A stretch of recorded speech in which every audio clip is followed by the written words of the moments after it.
सारे खेल खेलना, मगर किसी की भावनाओं से मत खेलना। भावनाओं को समझने वाला अनपढ़ व्यक्ति भी दुनिया का सबसे पढ़ा लिखा व्यक्ति होता है।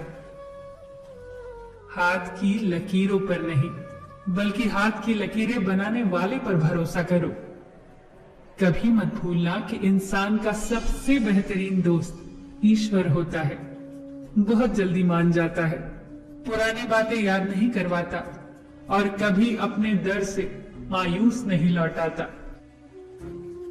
अपनी जुबान की ताकत अपने माता पिता को मत दिखाना, जिन्होंने आपको बोलना सिखाया।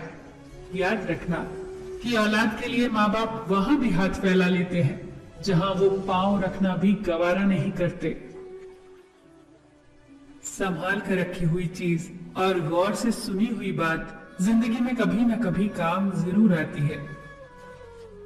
दुनिया को विज्ञान कितना भी विकसित और सुखद बना ले, लेकिन मानसिक शांति आज भी प्रकृति की गोद में ही मिलती है।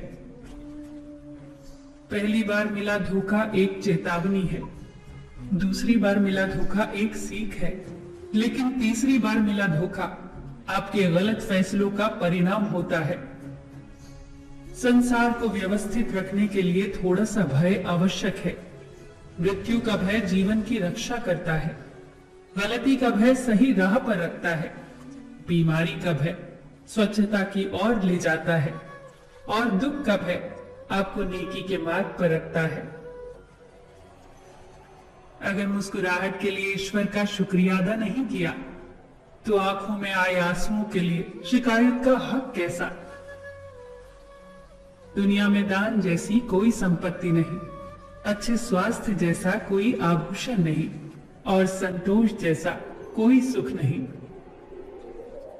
उन गलतियों की कोई माफी नहीं होती जहां आप जानते हो कि क्या गलत है और क्या सही, पर आप जानते बूझते गलत का चुनाव करते हो।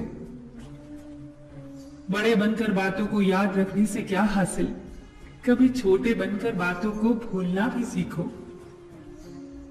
अपने मन को कैकई होने से बचाइए, क्योंकि मन जब कैकई हो जाता है तो कोई न कोई मंथरा कान भरने अवश्य आ जाती है। अपने आप को किसी के साथ का आदी न बनाए, वरना आपकी खुशियां उसकी फुर्सत और उसके मूड की मोहताज होकर रह जाएंगी। नींद और निंदा पर जो विजय प्राप्त कर लेता है, उसे आगे बढ़ने से कोई रोक नहीं सकता। सांसें किसी का इंतजार नहीं करती, चलती हैं या चल देती हैं। इसीलिए चिंता उतनी ही कीजिए कि काम हो जाए, उतनी नहीं कि जिंदगी तमाम हो जाए। अगर आपकी वजह से किसी की आंखों में आंसू आते हैं, तो ध्यान रखना कि ये आंसू आगे चलकर आपकी आंखों से भी आएंगे।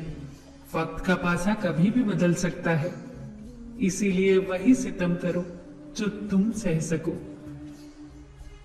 अगर आपके घर तीनों वक्त का खाना बन रहा है, मेहमानों का आदर हो रहा है, वो भूखे नहीं जा रहे, जरूरतमंद मदद के लिए आए तो वो खाली हाथ नहीं जा रहे, बच्चों को अच्छी शिक्षा और संस्कार मिल रहे हैं, तो ईश्वर का शुक्र अदा करो कि आप दुनिया के खुशनसीब और अमीर इंसानों में से एक हैं।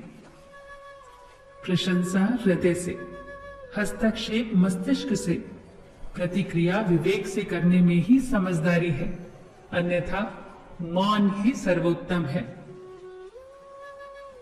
जीवन पेंटिंग की तरह है, आशा के साथ रेखाएं खींचे, त्रुटियों को सहनशीलता से मिटाएं, बहुत ही धैर्य के साथ ब्रश को डुबोएं और अपने जीवन को प्यार से रंगे।